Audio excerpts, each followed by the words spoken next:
Welcome to On the Chain. This is Chip. Jeff is actually away tonight, so you are going to be hanging out with me for the next, let's call it 60 minutes. Tonight, we're going to talk a little bit about what is actually going on with the responsibility about the regulation. Is the SEC supposed to be making this regulation? Is it supposed to be Congress? Who is really supposed to be taking this seriously? Anybody? Hello? Anybody out there? We're also going to jump into some other tweets by the community. And there's some other stuff going on as well that we will jump into. So if you guys are ready to get started, I'm going to need a mic check here. Mic, check, check, check, 2 on the mic. So let me know if you guys can hear me. Then we'll get it started. Let's get this puppy started. Let's go. Let's do it. Welcome to On the Chain.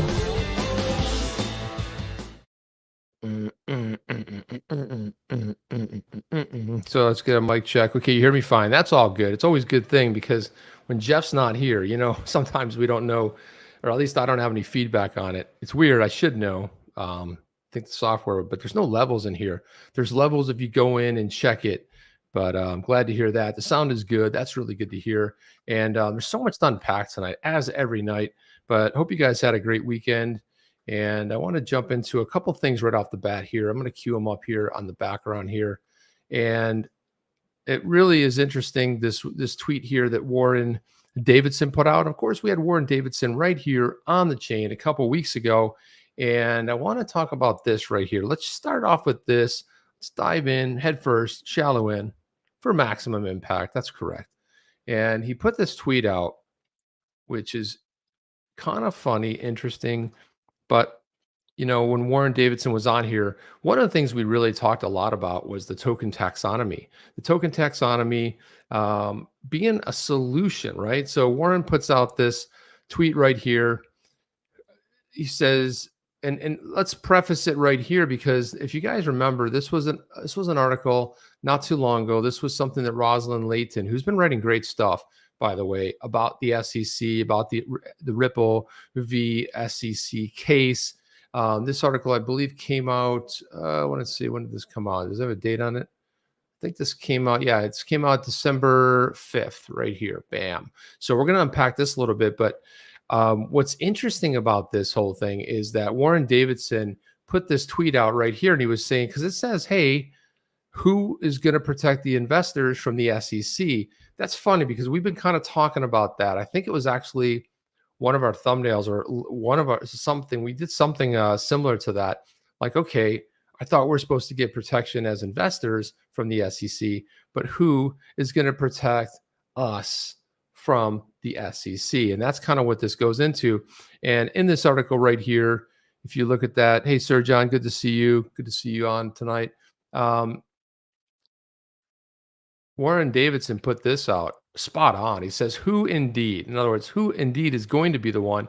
It's Congress's job, not Gensler's, to make the crypto law. Everyone who cares about the future of crypto should demand legislation which makes the rules clear for people and the SEC. And of course, he also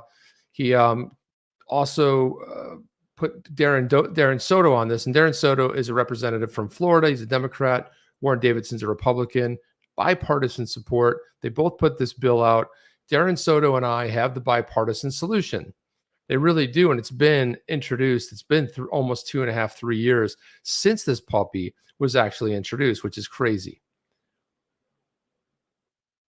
Okay, what is this right here? Jim D, you owe your followers an extra long production tonight for not doing Saturday morning show for Jeff. Well, the problem is I didn't find out until Jeff that I could do it, but I had an appointment at 8:30, so there's no way I could have done the show, which is why I couldn't get to it. There you go. So that happens sometimes.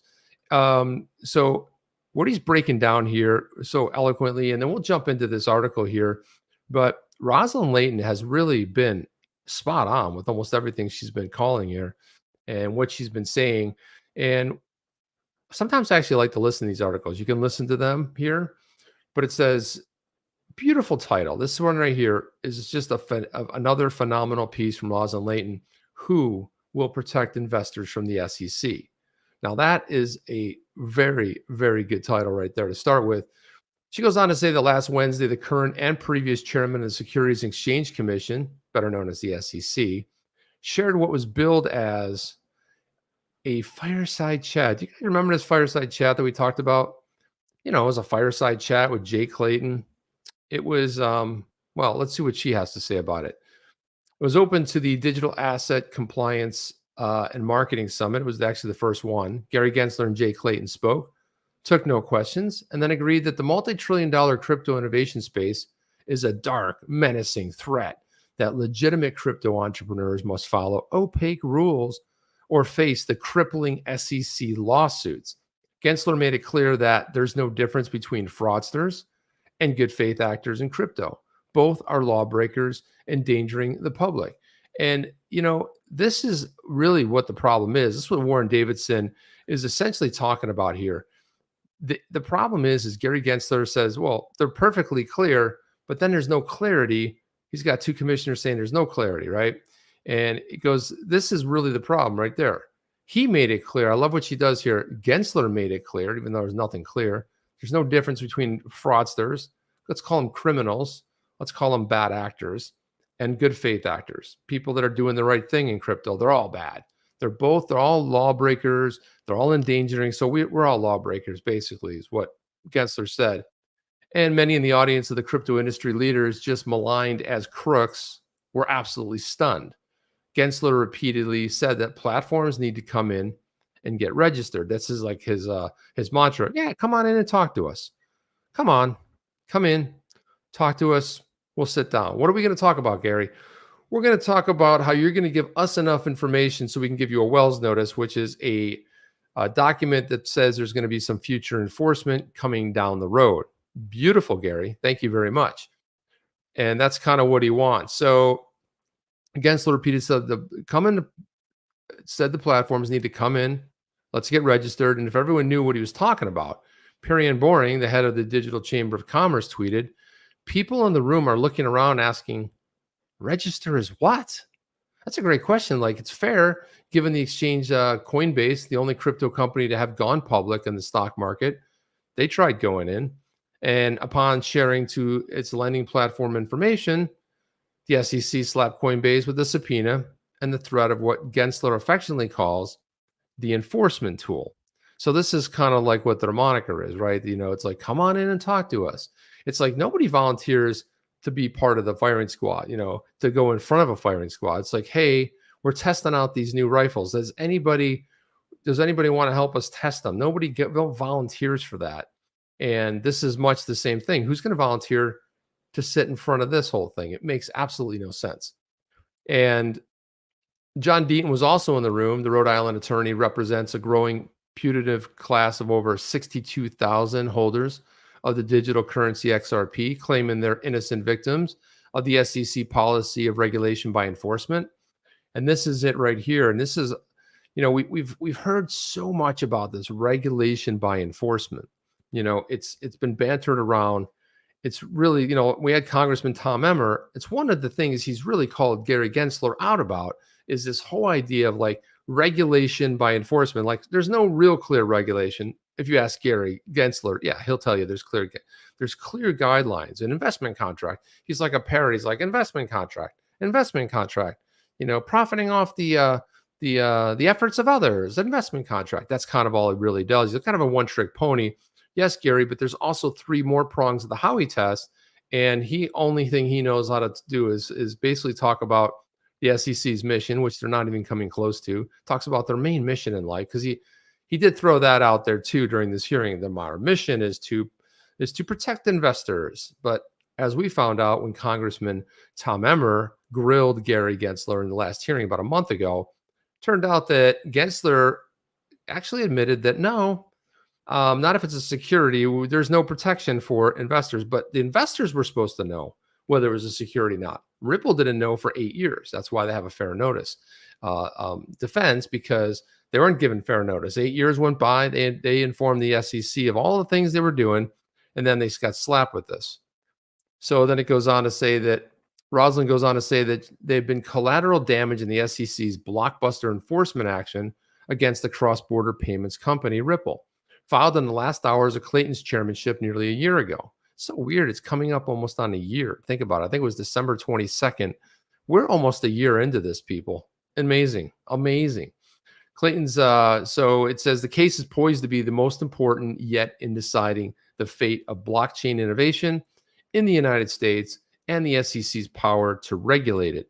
And this is what I really like. It's been brilliant. Dawn Stump, she's a commissioner over at the CFTC. So many letters you got to be aware of. CFTC. And one of the things she really elegantly put out, she put out an opinion, like basically wrote up a nice little piece about a week ago. And she was talking about the idea that what does the SEC even do in regulating crypto? It's a commodity. It's not a security. They have no jurisdiction. And we've heard this from other SEC commissioners as well, both past and present. And she's making a really good point. And she did lambaste, I'd say pretty heavily, the SEC. Although she didn't call them out really per se, she did make it very clear that they don't have any business regulating it, more or less, right? That's kind of where we are. So what's going on, Matt Hamilton? Good to see you in the house.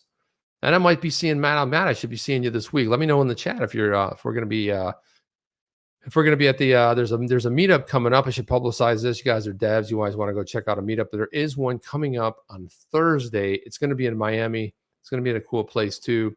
So if you guys, we'll talk about it a little bit this week as well. But there is an XRPL meetup, and hopefully I'll see Matt down there. Jeff and I are going to both be attending, which means we won't be having a Thursday show, although we might check in, which would be kind of fun. We might check in with the show, doing some live stuff. Potentially. We'll see how that goes. But anyway, I wanted to jump through this a little bit more. And the SEC alleges that every sale of XRP has been an unregistered security trade since it was first sold in 2013. Now, this includes the billions of tokens sold on secondary markets by retail holders who had no connection or even knowledge of Ripple. And this is one of the things that Attorney John Deaton brings up quite often. And this is one of the things he's proved out. He actually, if you were to fill out that form, talks about how did you get to know Ripple. So he's got really hard evidence of it. He's tweeted about this in the past as well, where he's got really solid evidence saying, hey, there's about 40, I think don't quote me on this, but 40% plus, maybe more than that. Maybe it's closer to 60. But there's a pretty sizable percentage of individuals that got an XRP, had no clue who Ripple, the company, was, right? And the other part of it is that as Ripple develops their tech and their cross-border stuff, all the products that they have, now they can come out with a new partnership agreement. Doesn't really have anything to do, doesn't ever move anything in the market. So one of the things that Jeff and I alluded to in the actual complaint, that it was there was a lot of poorly written stuff. It's like, well, they judged, when they would do a release on something based on news or based on the this and that. That's great. But Ripple, it's a decentralized, the XRPL is decentralized, which we all know. Well, I wouldn't say all of us know. Gary doesn't seem to have a clue about this. So when it comes down to that, to the wire here, he doesn't really know, because that's another big mistake I think a lot of people are making. Somebody who spent 3 years as a professor at MIT teaching a course on blockchain missed the whole decentralization part. And this is where he comes in and says, well, 90% of all tokens are probably securities. And when people have pressed him for, like, which ones, all of a sudden eerily silent. Well, I'm not going to get into particular ones. But the bottom line is if you're not going to get into particular ones, how can you say 90% are probably securities if you can't even tell us one that might be a security? Now, obviously, the SEC v. Ripple, SEC v. Library, Library is another one. It's kind of been low key. But again, they're going after Library. Now, one of the cool things is that all of our videos, and Library also runs something called Odyssey. All of our videos are on Odyssey, every single one of them. They all go over there. It's a decentralized platform for video, and it's getting more and more adoption every day. As a matter of fact, our viewership has really grown over there. But again, they're going after Library, LRBY, pronounced Library. We had Jeremy, the CEO, on here. I think it was maybe about a year and a half ago. But you guys can go to the website, onthechain.io. You can go to the interview section. You can catch that, because really good platform, good tech. They've really done an amazing job. When we talked to Jeremy, he was only they were only doing just the LRBY. It was a little bit complicated. Then they rolled out Odyssey, really cool name. better user experience, way to compensate creators, just really well thought out, right? Out of all the platforms I've seen come decentralized, especially in the video space, by far one of the best ones out there, no doubt. And guess what? SEC came after them as well. So, and again, it doesn't get a lot of buzz, but I think it really should get more. So, after alleging that every single sale since 2013 was a security, these are the billions sold on the secondary market. Now, this is one of the things that I think is interesting. When Ripple had the partnership with MoneyGram, they went to the SEC, said we're going to be doing a partnership, kind of wanted their blessing, and advised them, say, hey, we're going to make an investment in the company. It's going to be in the form of XRP. And they also knew, the SEC knew that they were going to sell XRP on the secondary market. So now what they're claiming here that in the lawsuit is that every single sale, even the ones they notify the SEC of, so you can notify the SEC that you're going to make the sale, but it doesn't go the other way around. So this is kind of a weird sort of a thing here. So the agency insists that XRP, the token itself, it's a security and has never had any utility other than the investment contract in Ripple, and that everyone on the market should have known it 8 years ago, despite the SEC not knowing it until the day it sued. Now, I'll take that even a step further. If you want to take that a step further, we had another decision in July where we had Commissioner Roisman, Commissioner Peirce. They basically came out. Now, I think this was orchestrated in a brilliant way. Now, we also know that they were the two that did not vote for, there was a 3-2 vote. We knew that we found out recently, thanks to John Deaton and some other folks, we found out recently that the 3-2 vote, you had Layton breaking with the party ties and voting with the two Democrats to go ahead and levy the suit because they had to go ahead and vote on it. Now, we know that the two that didn't vote for it, that was Roisman and Peirce. Roisman and Peirce came out, said in a beautiful way, saying that none of this, it's really foggy. There's not a lot of clarity in the space. So if the two commissioners that have been with the SEC for some time do not know in July, 6 months after the suit was filed, this is July of 2021, if they don't know for 6 months before that, you had a suit drop in, I believe it was December 22nd or so. 6 months later, they don't know. And now you've got Gensler saying, it's very clear. It's very clear. It's very clear. It's like a robot. That's all he knows. I taught at MIT. That's all the things we hear from him time and time again. So this is the funny part about it. It never had any utility. One of the cool things that John Deaton did is he tweeted about the utility. Now, the weird thing was, as steeped as all of us are in the market, right? As much as we follow what, now Ripple's doing XRP, but a lot of the other, coins in the marketplace, whether it be Bitcoin, Ethereum, whatever it might be, Hedera, Hashgraph, Cardano, Solana, everything out there. He was tweeting about use cases, and there was a long thread about it, and there were use cases showing up there that I forgot about. But there's platforms out there where you can post an image and you can get compensated in XRP. The name eludes me at the moment. Maybe you guys know you can drop it in there. That's a use case. If one of you guys right now, one of you guys or gals is watching right now, and I know some of you are because we do get an email after every show. Because we have the plugin with Coil. If you have a Coil subscription for $5, when you're watching this show, you have a browser plugin, you are actually contributing micropayments. You're streaming micropayments to the channel. And again, like we get this breakdown, somebody out there, a bunch of you out there have Coil subscriptions. That has zero to do with Ripple right there. There's two use cases right there. And there were so many of these use cases. This is, I find, almost hilarious when they say it never had utility other than an investment contract. And one of the things Roslyn points out early in this article, okay, if it did have utility, right? She points out, I forgot where my train of thought was going with that, but let's carry on, shall we? I was going to get to that point, but I'll probably circle back on it. And that everyone in the market should have known it 8 years ago, despite the SEC not knowing it. No fraud is alleged. No, you guys didn't break any rules. There was no fraud. That was one of the things we uncovered very early, Jeff and I, looking at this complaint. Even against, Garlinghouse, there's no fraud alleged. It's not like, oh, there's fraud. I was waiting for here comes the fraud. No. So again, the allegations are more surreal after Wednesday's event. as no one has ever known what registering means for a digital asset. Now, in Gary's head, a decentralized finance product or a crypto trading platform. But I think if we had to break this down and sort of workshop this little bit right here, this is true of all of us. Now, you'd be like, well, why would I go register an exchange? Now, why would I go in and I have a brand new digital asset token? Now, why would I go in and register it? First thing you'd be thinking to yourself, why would I register it? That's what we would be thinking, right? We're coming from this as a digital asset. In Gary's mind, they're all securities. So you got to come in and register it as a security. That's what he's really saying. But it wasn't clear on his last statement in this so-called fireside chat, which I find this right here is the weakest point of their whole entire argument, that there's never been a use case.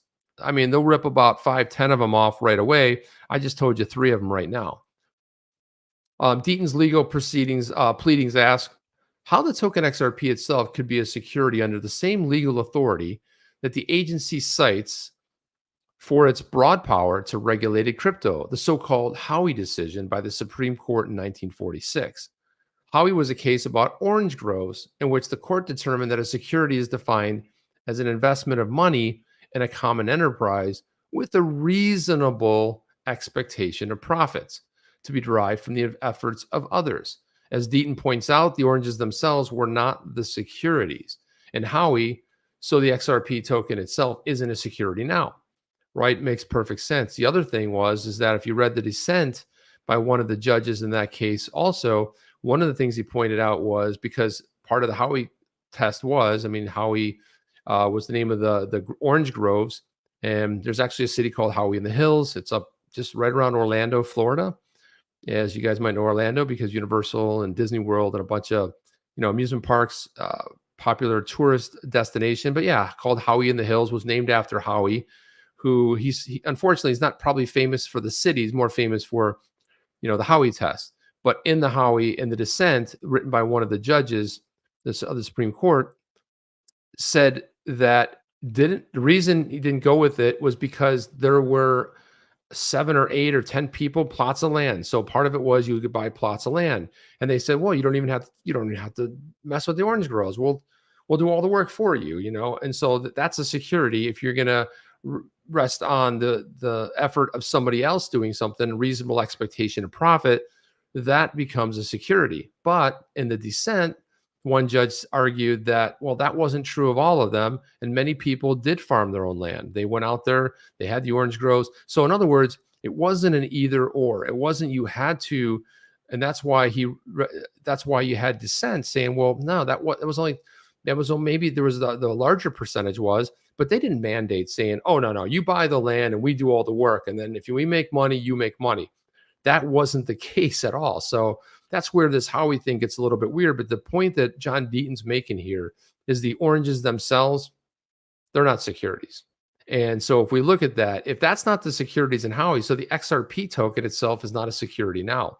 And again, these are all going to be really solid arguments when it comes down to actually, if we ever get to a trial. We'll have to see. There's been some interesting developments as of late. So we'll have to see what happens. I believe the discovery was pushed to like January, second week of January. I think it was like around the 14th or something like that. Because then if the SEC succeeds in the case and every digital asset in existence is in danger, suggests Deaton. But again, I just really don't think that we're getting there. It's going to come down to that. But, lesser things have happened. Lesser things have happened for sure. Just reading some of the comments here. Let me see. All right. So Doug asked this question, Matt, would Strong be a good partner since nodes as a service is a thing? They would be looking for a grant to help support the Strong ecosystem. And then Matt chimed in and said, Doug, it would certainly be interesting. I've thought about that before, but would need to work out the economics. Yeah. And again, a lot of things are possible. It really comes down to a lot of, and hopefully I put those two together. I believe that's what you are responding to. So anyway, let me see what else we have here. And looking in the chat over here. Oh, so this is funny. So Jim D says, OMG Chip, I never suspected that the Howey test relates to Howey in the Hills City. Just thought the city founder tossed his cookies there to name it. So no, this is a really interesting story. We've talked about this a little bit before, but again, we have people come in and out, but actually the old Howie Mansion stood vacant for the longest time. It was purchased in the last few years as with a young couple, and they turned it into one of these wedding destinations, left a lot of it intact. If we have a little bit of time at the end, we'll maybe go into that because it is a really interesting story. But yeah, Howie in the Hills, Florida, that is named after Howie. That was, and the funny part about it was, and I allege this too. I did a lot of digging, went down some rabbit holes. And what I had thought, I allege happened was this was a guy that sort of rubbed some people the wrong way. He was of one party, maybe the other party wasn't really keen on it, but he had already passed away, I think 7-8 years before the suit was brought. But I also think because he was a politician, because he was kind of a, he named a city after him. He probably had some sort of an ego, but it's not like he was necessarily, I'm not putting that in a bad way, but he did a lot of good. And, sometimes when you do really good, sometimes you get cities named after you, and sometimes you pay to get them. I don't know what the story was on that, but Howie in the Hills, that's it, man. That's it, Jim D. See, every once in a while, you might learn something new here on the chain and a tidbit. So currency exchanges immediately suspended trading on XRP when the SEC filed a suit against Ripple. This locked up billions of XRP tokens held by retail holders in digital wallets, making it impossible to access them as the value of XRP collapsed. Now, this is another problem. So where was the investment protection here? Well, as Gensler had mentioned to Congressman Tom Emmer, sorry, you only get the protection. This is what he said in the hearing. You only get the protection if it was a security. And they're saying, or if it was whatever it is, what he basically was saying is you as XRP holders, you did not get the protection. So this is incredible that's the word is where they're coming from. After various legal tactics attempting to force the SEC to limit the scope of its allegations to Ripple sales of XRP and leave the token itself alone, Deaton's clients were granted amici status by Judge Annalisa Torres to advise her on dispositive matters.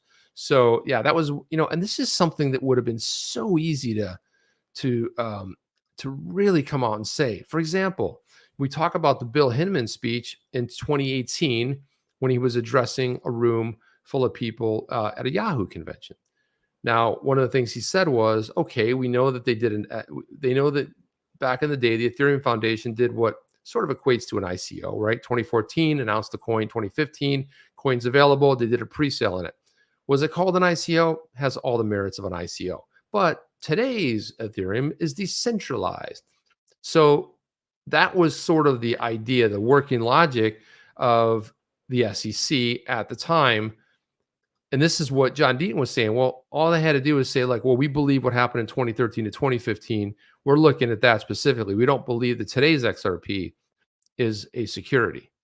Nothing would have happened. Would have been fine. It wouldn't have been any issues.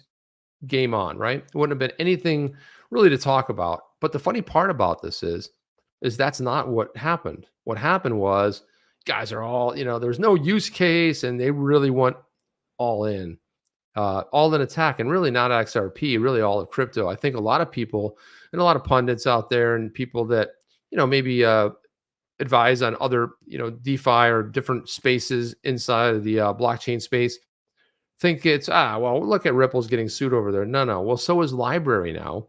And so is everybody potentially. And don't think that there's a free pass, because Hinman basically came out and said, well, no, it was personal views. And even though the speech sits on the website of the SEC, does not make it so it's a personal, it's still a personal thing. He does do the disclaimer in the beginning. I've watched the speech, or at least heard it a couple of times. I read through it, and it does do that. So Deaton emphasizes that a letter from the former chairman, Joe Grunfest, warned the SEC before it sued Ripple that simply initiating the action will impose substantial harm on innocent holders of XRP, regardless of the ultimate resolution. When we had Grunfest, we all know Grunfest. We had him Joe Grunfest was in another forum setting where he was on one of these Zoom type calls, and he had said on that particular call that he thought it was irresponsible what the SEC is doing, but he also was full disclosure and said he's also an advisor to Ripple itself. When I like that too, it was like full disclosure, but he even before that happened, he said, hey, don't do this. And the reason being, you got to look at somebody now, Joe Grunfest, really well accomplished, a former SEC commissioner himself, said, it's simply initiating the action will impose substantial harm on innocent holders. Now, holders is one word you could use. Another word you could use is investors of XRP, right? Investors are supposed to receive investor protection from the SEC. So that's where this whole thing's gone really, really awry. Now it says, I'm aware of no instance in which the simple announcement of a commission enforcement proceeding has, absent of allegations of fraud, misrepresentation, or omission, caused multi-billion-dollar losses to innocent third parties. Grunfest wrote to all 5 commissioners. It was addressed to all the commissioners. Now we know it was a 3-2 vote. Now, upon learning of the proceeding, intermediaries will cease trading in XRP because of the associated legal risk. The resulting reduction in liquidity will cause XRP's value to decline. So there you have it. Grunfest reached out, said, look, man, you're going to hurt a lot of, they call them maybe holders, but you're going to hurt a lot of investors out there that are going to get hammered. And the sad part about this, really, in my eyes, is that upon hearing the news that there was a lawsuit, many people freaked out. First thing it was, oh my gosh, what am I going to do? And they basically sold it off, right? A lot of people took a significant loss. So, I mean, that was another catastrophe that happened as a result of this action by the SEC. That you had people that said, you saw it all over crypto Twitter at the time, right? Late December, early January, people like, I'm getting out. You also heard a lot of prominent investors say, I'm not going near it. And it's forced someone like Kevin O'Leary, Mr. Wonderful from Shark Tank, to come out and say, oh, no, I'm not a crypto cowboy. I'm not going after this. I'm not touching it at all. Mainly because as an investor, he does not want to have this non-clarity and understand that there's not going to be any potential protection out there. So upon learning the proceedings, these intermediaries. So Clayton ignored Grunfest's warning, filed the lawsuit, and jumped ship. It's like, filed it, boom, I'm on with my new life. And he went ahead and sided with the other party, not his party. And he said, yep, let's do this. And we also know, I believe, if we look at calendars, we also think, I'm pretty sure that Clayton had met with Gensler prior, it might have been November, December, if I remember this correctly, that they had actually met. So he basically left the SEC in growing legal and ethical jeopardy. Gensler, meanwhile, is increasingly hinting that Ripple's case is just the opening shot in a war he intends to wage on the host space. Now, if you really start, let's break this down. We were, a lot of people were very early days before Gensler was actually confirmed as the chair of the SEC. A lot of people were hopeful just because of his background, like, oh my gosh, here's somebody that actually understands what they're talking about. Taught 3 years at MIT, but there's other things that are kind of sketchy about that as well. I mean, I'm not going to get into it. We did bring it up here before. The guy that ran the program took donations from somebody. There's a very famous trial going on about right now, and took donations. And we saw Gensler's name on, there's a whole thing that doesn't look good there, right? The donations that sort of fueled this division of MIT. And then you had Gensler, who supposedly understood the whole idea and concept of decentralization. 3 years. So was that really a place where he hung his hat after coming out the CFTC? Because he was chairman at the CFTC, where he, really that arm is all about commodities, right? With the CFTC handles. Now, coming out of that, then going to become a professor at MIT, was that a power move? Was that just like, hey, look at me, I'm setting myself up for the nomination, I'm setting myself up? It's just kind of, it's an awkward thing. There's a lot of questions that are go unanswered in that particular one right there. It wasn't lost on anyone covering the fireside chat from the New York Times to Fox Business Channel that the Ripple case loomed over the discussion, even though both chairmen avoided it. They avoided that like the plague. Did you notice that? They were like, it was sort of talked around and danced around, but it never came up. Now, that would have been one of the first questions, like, hey, Gary Gensler, what did you think about the lawsuit? Or would you think Gensler talking to Clayton potentially saying, well, hey, what were you? What do you? I know there's a lot of reasons legally they can't say it, but they didn't even come up. Like, hey, by the way, we're not going to talk about this because of legal, ongoing legal. But certainly that didn't come up either. So it's kind of a weird thing, right? But the disconnect between Gensler's SEC and reality goes well beyond the issues implicated by Ripple. Crypto investors now realize that the SEC is making it up as it goes. It invents rules and uses enforcement or the threat of it to cement its arbitrary policy. A settlement with Ripple is arguably likely, and it probably won't restrain the agency from going after Ethereum next or filing a mega enforcement action against multiple exchanges. That could make the plight of Deaton's XRP holders look small in comparison. Again, if you had to, and I think Roslyn Layton's beautifully summed this up, but if we had to guess, this right here, and I think that's really why, and Jeremy Deaton was in a really good video. I actually tweeted it's on my personal Twitter feed, but he was on, there's a Korea channel out of Korea that was interviewing him. And one of the things that he put forth too is he said that he believed that this whole thing has a big overwhelming potential impact, and that's why he believed that the judge pushed discovery out, because they pushed discovery out a couple times. But again, you wouldn't want another thing, anything coming up in the future saying, oh well, you didn't give him a chance for full discovery, you didn't get a chance to put all of their things together. Well, they've had plenty of chances, plus 2+ years before they first started asking for it. Okay, so the House, let's continue with this. The House Financial Services Committee holds a hearing this Wednesday on crypto regulation. That's going to be interesting. Of the crypto executives called to testify, you have committee chair Maxine Waters. She boasts that she will hold them accountable, not Gensler. It's interesting that investors and consumers, the stakeholders that the law is supposed to protect, have been left out of the fireside chat, right? So people you're supposed to, even though we heard an awful lot about this, and the hearing, let me make this big again. And the hearing, Deaton urges the aggrieved to contact their members of Congress and demand the accountability of the SEC. It's Congress's job, not Gensler's, to make the crypto law. Everybody who cares about the future of crypto should demand legislation which makes the rules clear for the people in the SEC. And a little bit, we're going to feature one of the tweets of John Deaton, why his campaign to reach out to your local representatives, right? You got 2 senators and plus your local representative in the House, whatever for your district, right? But there's 3 people you can reach out to, and people have been getting, well, some people are getting the, hey, thank you for reaching out, stock answer, but a lot of people have been getting some pretty good, some nice responses. So that's Roslyn Layton. I always like to highlight her work here, doing a phenomenal job, just a really great job right there.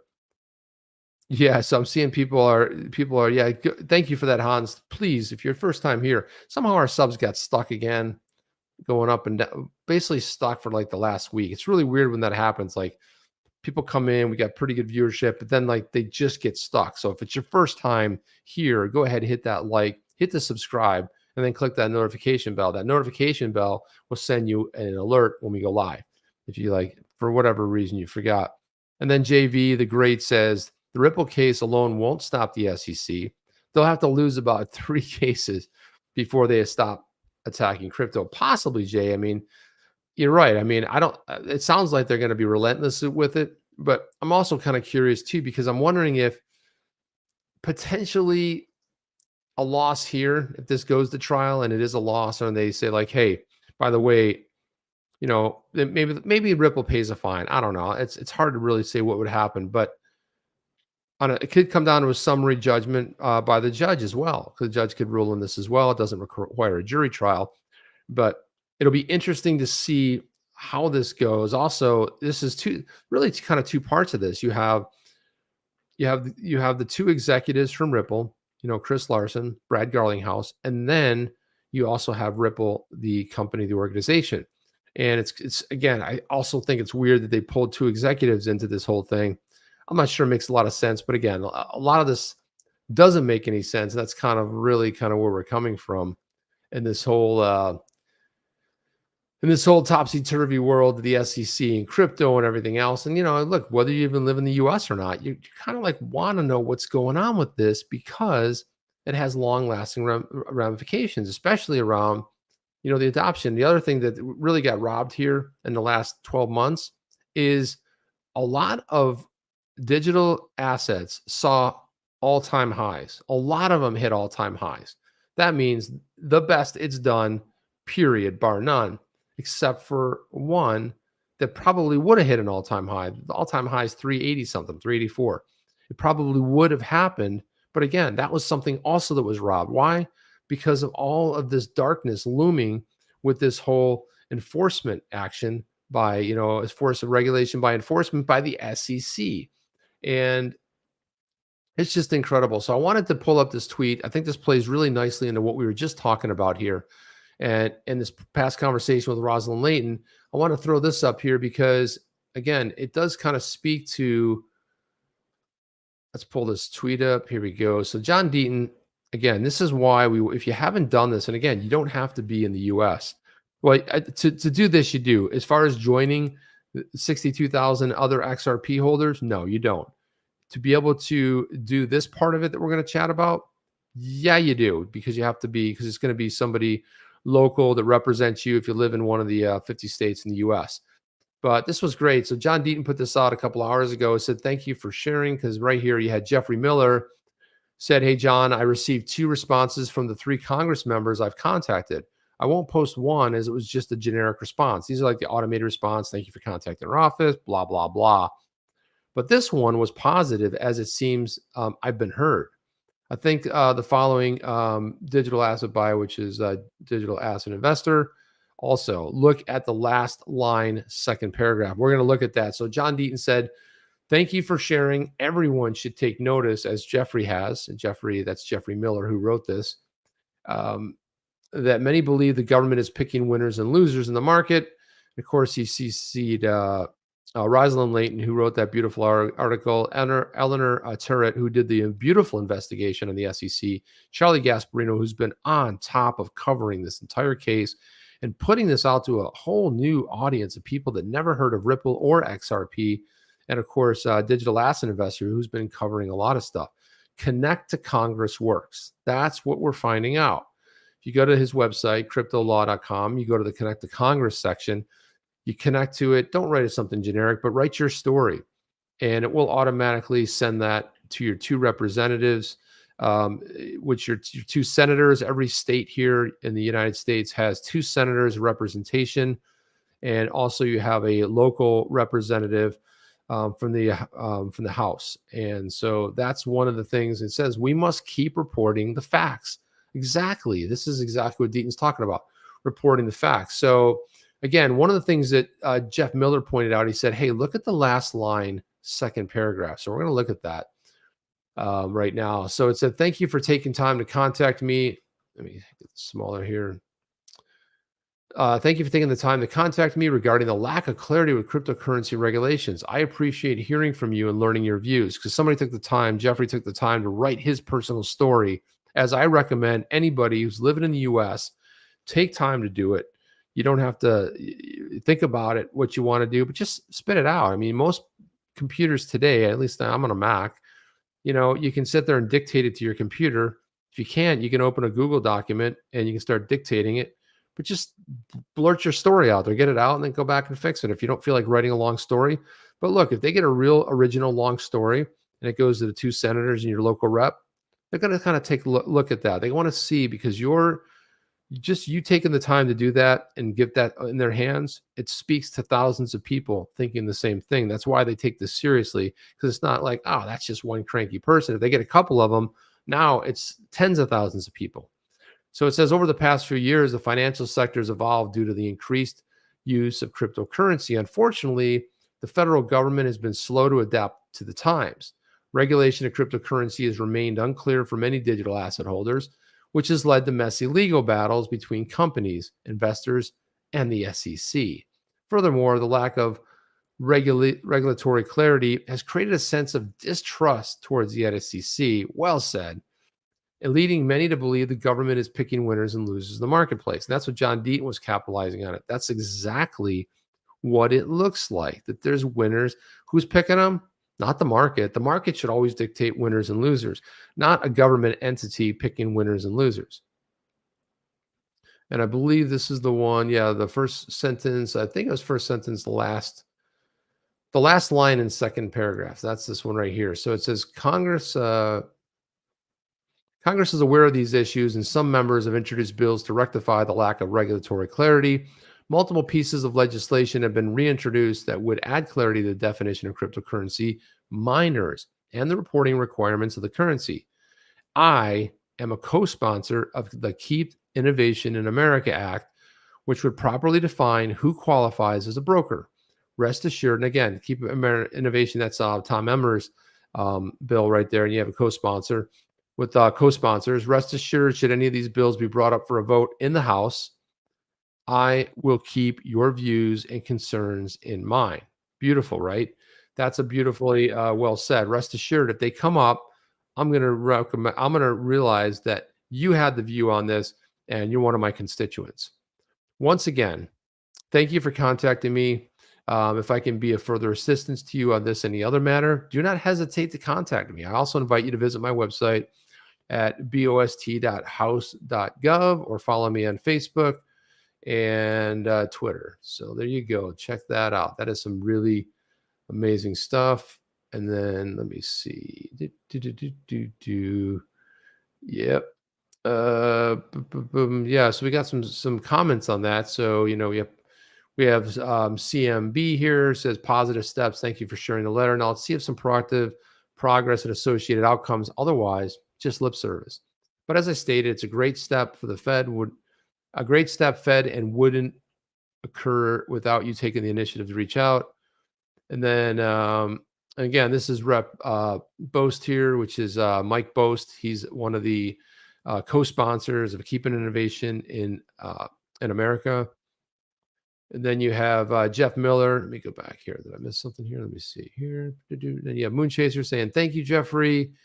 And then Jeffrey Miller says, yeah, he tagged Representative Boast down there, says, yes, I felt like his words were true and genuine. It's good to see him so active in the Keep Innovation in America Act and other pieces of legislation. This is the kind of support we need and a level playing field where all companies can compete and the best technology wins.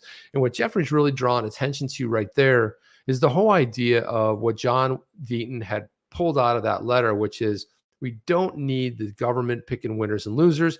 The marketplace should pick winners and losers. If something's good and it rises like cream in a cup of coffee and it rises to the top, then by all means, let it go. But when you start saying, well, let's see this one over here, we also know about all the improprieties that look kind of bad as a whole on this, which is kind of interesting. I'm going to go back into the chat here, see if I see anything to pull out. Right there, Savvy Granny says, Savvy Granny, I should say. She says, I signed John Deaton's form. Can I send a diplomatically nasty letter to Gensler as a non-American? You can do it. You're open to do anything you want. I don't see why not. I think the more people, and I don't know how nasty it would be. I would be, let's see. I mean, you can do whatever you want, right? Write it the way you want. But, to get your point across, maybe you're heard more if you just say like, hey, I'm an investor and this, I'm not even, I'm a non-American. This is crippling me. This is what you're doing. This is the havoc you're wreaking. So you could certainly do that. But yeah, you want to write a nasty letter? Go for it. I recommend everybody get it out there and, make your voice heard. Why not? And this one here too, this is from Lisa Holmes. Do you think that this lawsuit is for the government to tax us and get their hands in the pot? They're always usually looking for ways to get our money. Yeah, I do think this is sort of a tax play. I'm not so sure from the SEC, but I do believe when we saw it show up in the infrastructure bill, yeah, they were looking for a way to pay for that. And that's what happened in the Senate.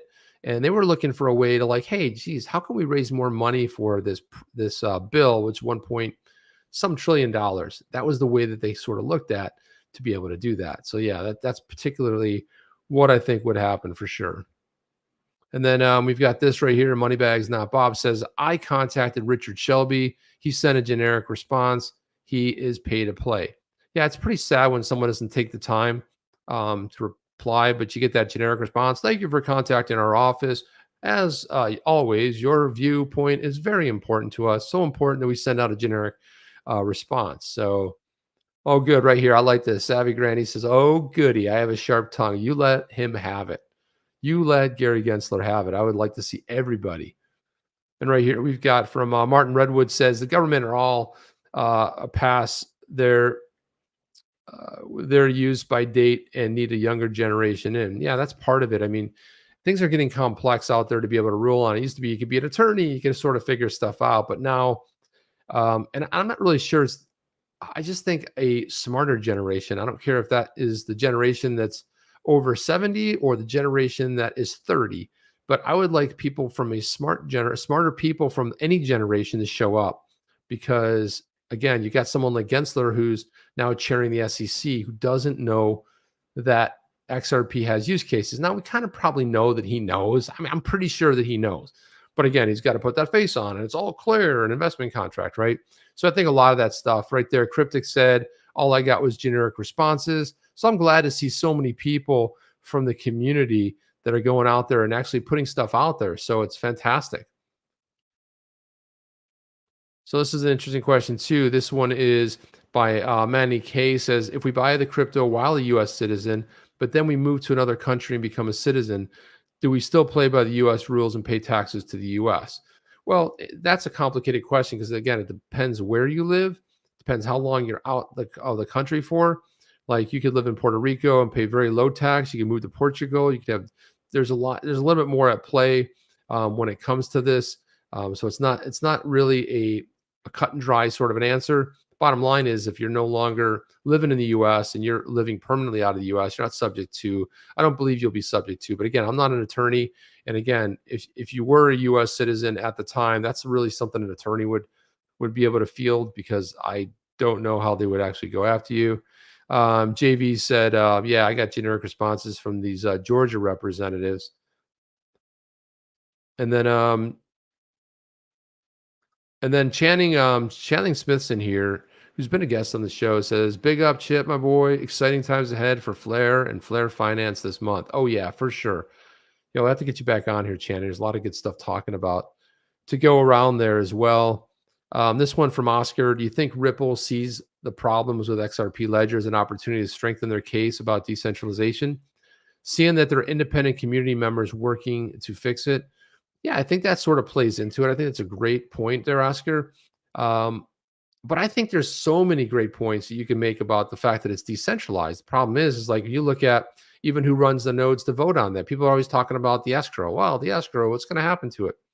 Well, I don't know. It depends if an amendment's put forth and what the validators vote on, and if they reach a consensus. They need an 80% consensus. If they don't reach it, the amendment's not passed. So there you go. It's locked up. Everything was voted in for that. And if somebody wants to put something else past, that's exactly what happens. And by the way, you remember you used to take 20 XRP to open up a brand new wallet. Now that amendment was put forth. The validators voted on it. What happened? Well, it came back down to now it's 5, and a trust line is, I believe, 2. So there you go. Appreciate that, Crypto Pappy. Yeah, appreciate that. Thanks, Jeff, for what you do. Yeah, Jeff too. Really, let's see what else we have here. This one here from Chris Rodriguez says, what do you think about Coinbase keeping all the Songbird airdrops their clients should have received from the Flare? Yeah, I think that's a shame. And, I think the worst part about it is the fact that and thanks for that question, Chris, because the fact that they put so much stuff out there, it doesn't matter anybody from Coinbase tweeting, but they've been silent on it. They haven't really given an official reason. Now, they all said that they would play and distribute tokens when Flare comes out. But then when this popped, the whole Canary net, the test net, they said, well, they're going to have to wait to see what they didn't say anything. There's no communication that I'm aware of. Maybe you guys are aware of it, but I think it's a shame. And I think it's not a good look. The whole idea that they delisted it also, it's just not a good look in the community. At least communicate, right? And there were exchanges that were a little bit slow on the draw. They kind of came around and said, you know what? And I think it was really the pressure. I would keep pressuring them and just say, keep hammering them. But again, be civil, right? I mean, the old saying, You can attract a lot more bees with honey than you can vinegar. It's a really well done saying, but you just say, look, you start calling them criminals and everything else. I just think you'd do better just to say, look, you guys were stand up when you said you would go ahead and distribute Flare. This came along as a test net. It's been done only one other time on the Polkadot network that we're aware of, because they really wanted to stress test the hell out of the network. And it has a value to it, and we can earn rewards, right? So the more people that do that and get that in front of them. But again, if you want to be nasty, it's your prerogative. I'm not telling you. I'm just suggesting that you might be able to get more done. But sometimes screaming and yelling works too. I mean, it certainly does. It has worked. So I'm not ruling that out either. So it's not necessarily something that I would rule out. There's some other things in here as well. Wow, I guess went really pretty long there too. But there was a really good tweet thread that Nick Borgalis put out. We're not going to get to all of it, but I wanted to put that up there as well. And so Nick is a developer here with pull that full screen there. And here's one of 10 where he's saying, it's been a stressful couple of weeks as the XRPL experienced instability, and many in the XRP community have rallied to try to understand and address the reasons behind it. And if you look at that, addressing the reasons, what happened, what transpired, but you see the people in the community actually coming to the rescue. And this is what Oscar was just bringing up. And I'd like to talk about what the Ripple X dev coworkers and I have been doing to help. First of all, let me just say the stability of the XRPL is of paramount importance to my team and I as engineers, and to Ripple as a company. We're heads down on this. We're doing all we can to identify the issues. As of the writing, we have several leads, but we haven't isolated the root causes of the issues. But our efforts have already yielded several improvements, some of which were incorporated in the 1.8.1 release of the server software, which he puts a link to. We've deployed 1.8.1 on our servers, observed improvements in stability. So he just goes in to talk about this whole thing, gives a real technical analysis about it. But again, talks about the fact that the XRP has grown. So they have grown to have system requirements. Many developers, including on my team, are working to reduce the resource usage. One of the key areas we're zeroing in on is syncing improvements. And again, more technical sort of thoughts about how they could potentially fix this as well. And I thought that was very, spot on. MicroStrategy, check this out. So in this last drop, MicroStrategy, Michael Saylor, who is been purchasing all this Bitcoin, they lost $2 billion inside of a week. Can you imagine being a company losing $2 billion in a week and still being fine? Like, that's incredible. Another big story that I wanted to sort of at least gloss over, but it's amazing to me what's happening. We hear about regular real estate sales here, but this is kind of getting crazy. You had the Meterverse land grab is here. Should you move in? More than 100 million was spent on virtual land this past week. 100 million USD was spent on virtual land. This lives in the metaverse somewhere, right? It's not real and it's not tangible in the way that you could actually touch it. So they say the metaverse is coming, whether you want to go or not. It's happening. Thought that was another really cool story as well. And then we had this this tweet here from Bob Ras. He is the CEO of Sologenic. He put this tweet out that I wanted to, because I know we've had some kind of conversations about it. Let's see, and he put out this tweet.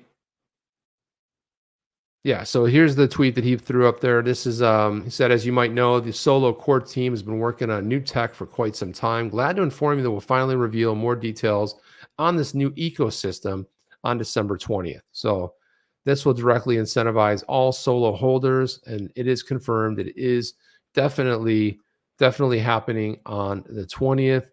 And that's all I have. But again, what I would recommend everybody do, if it's your first time here, go ahead, like, subscribe, click that notification bell. It's always a cool thing to do. It helps the channel. The other way you can help the channel is by sharing it on, whatever social you like. You can do a little clip of it, video on your phone, whatever you do. Part you enjoyed, part you hated, whatever. Put it out there. All press is good. Good press, bad press, whatever. Whatever you want to put out there. It's another way you can help the channel. We stream live 6 days a week, Sunday through Thursday, 8 p.m. to 11, and then also usually on Saturday mornings. Not this past Saturday mornings. Jeff and I both have conflicts. I won't be here tomorrow night. Jeff will be here in this seat right here. So you'll be hanging with Jeff tomorrow night, but we will be going strong. And that's really all I have. I really appreciate you guys. Thank you so much for showing up. Thank you for your comments. Can't get to them all. But again, smartest people, Jeff and I always say in the crypto space, you guys are always thinking, you're on top of stuff. You guys send us all kinds of cool stuff to talk about. We don't do this alone. It takes a community of people. We always appreciate the people that are sharing cool stuff, whether it's on Twitter or wherever. But again, we really do appreciate it, and it's always a great thing. So that's all I have from Chip and Jeff, even though he's not here. Well, guys, we'll see you all in the next one. Take care. Have a good one. Are you down with OTC? Please like, subscribe, and click the bell to be notified when the next video drops.